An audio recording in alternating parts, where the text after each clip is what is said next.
10 دیکھ کے تھی.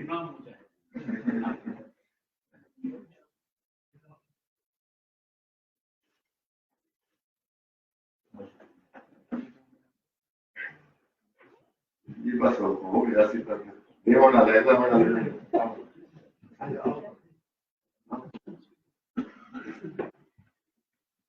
اچھا اب بالکل پروگرام جو ہے اختتام کی طرف جا رہا ہے. آخری کلمات تشکر کے لیے سید ابوالحسن ندوی اکیڈمی سے تعلق رکھنے والے مسعود احمد ان سے گزارش کروں گا کہ وہ کلمات تشکر پیش کریں. بسم اللہ الرحمن الرحیم. آج کی اس خوبصورت تقریب میں تشریف لانے والے ہمارے تمام معزز مہمانان گرامی، ہر وہ فرد جس نے کسی بھی طریقے سے آج کے اس خوبصورت محفل کو سجانے میں اپنا کردار ادا کیا، قابل مبارکباد ہے. ان سب حضرات کا میں تہہ دل سے شکریہ ادا کرتا ہوں سید ابوالحسن علی ندوی اکیڈمی کی جانب سے. اسی طرح ہمارے معزز مہمانان گرامی جو بہت دور سے تشریف لائے، خصوصاً ہمارے معزز مہمان جناب احمد جاوید صاحب، اور اسی طرح ڈاکٹر علیز احمد صاحب اور مولانا زاہد راشدی صاحب جو تشریف لے جا چکے ہیں، اور اسی طرح ہمارے یہاں کونسل کے اسلامی نظریاتی کونسل کے چیئرمین جناب محترم ڈاکٹر قبلہ ایاز صاحب، بہت شکریہ ان تمام احباب اور حضرات کا جنہوں نے شفقت بھی فرمائی. اور انشاءاللہ ہم امید کرتے ہیں کہ سید ابوالحسن علی ندوی اکیڈمی اور اسلامی نظریاتی کونسل کا یہ تعلق انشاءاللہ قائم رہے گا، اور اس طرح کی خوبصورت محافل جو ہے مستقبل میں بھی ان کا انعقاد ہوتا رہے گا. میں محفل پہ نظر دوڑائی تو میں اس نتیجے پہ پہنچا کہ ہر فرد جو ہے تمام کا نام اس قابل ہے کہ یہاں ان کا نام لے کر شکریہ ادا کیا جائے، لیکن وقت کی بھی کمی ہے، تو اس وجہ سے تمام حضرات کا ایک بار پھر شکریہ. اور اسی طرح سے ہمارے معزز مہمانان گرامی کا بھی شکریہ، اور آپ حضرات اور خصوصاً وہ ساتھی جو پروگرام میں شریک ہوئے ان سے بھی درخواست ہے کہ اکیڈمی کے جو مختلف پروگرام ہیں ان کے ساتھ یہ ٹچ رہیں گے، فیس بک کے ذریعے سے، سوشل میڈیا یا جو دیگر ذرائع ہیں ان کے ذریعے سے انشاءاللہ یہ رابطہ ہمارا قائم رہے گا. اللہ رب العزت ہماری ان تمام کوششوں میں برکتیں اور خیر نصیب فرمائے. وما علینا الا البلاغ المبین. یہ پروگرام سیمینار جیسا کہ آپ کو معلوم ہے اسلامی نظریاتی کونسل کے اشتراک سے انعقاد پذیر ہوا. میں بھی اپنے ادارے کی طرف سے جناب چیئرمین صاحب کے لیے اپنی طرف سے میرا رابطہ رہتا ہے آپ سے، اس لیے پھر بھی رابطہ کرنا ہے، بہت شکریہ ادا کرتا ہوں.